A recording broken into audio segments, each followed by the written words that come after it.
Oy, shout out nga pala sa mga vlogger kuno ng mga DDS daw, lalong-lalo na itong puki ng ina na mga nagpapakalat ng fake news laban sa kasalukuyan liderato ng House of Pinarinig Representatives. ni Spencer, ha? Pakinggan ninyo, ha? Kung paano niya gamitin ang Yan ay sa katauhan ng butihin House Speaker na si Martin Romualdez.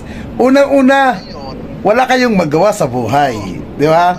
Sa bagay, hindi kayo pinapatulan ng House Speaker of the House kasi nga, hindi kayo kapatol-patol. Pero, ang nakakatawa sa inyong pagpapakalat ng mga pikundes, mga fake news, putang ina naman, gawin yung makatutuwa ninyo, ikakalat ninyo. Unang-una, hindi 3 kilo, hindi 1 kilo ang pinamimigay ni House Speaker Martin Romualdez na bigas. Ha? Hindi ganun ang pinamimigay niya. At take note, yung pinamimigay ni House Speaker na mga tulong na bigas in kind ay galing sa kanyang sariling bulsa, hindi galing sa pondo ng gobyerno. Ha? At unang-una, tanungin nyo ang mga boss nyo na sila BP Sara, Pulong Duterte, kailan sila magbibigay ng ayuda na tulong na in kind.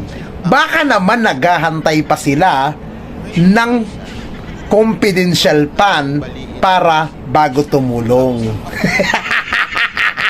Sa bagay, kayo nga hindi nyo nga maipaliwanag kung saan napunta yung 51 billion na pondo ni Congressman Pulong Duterte.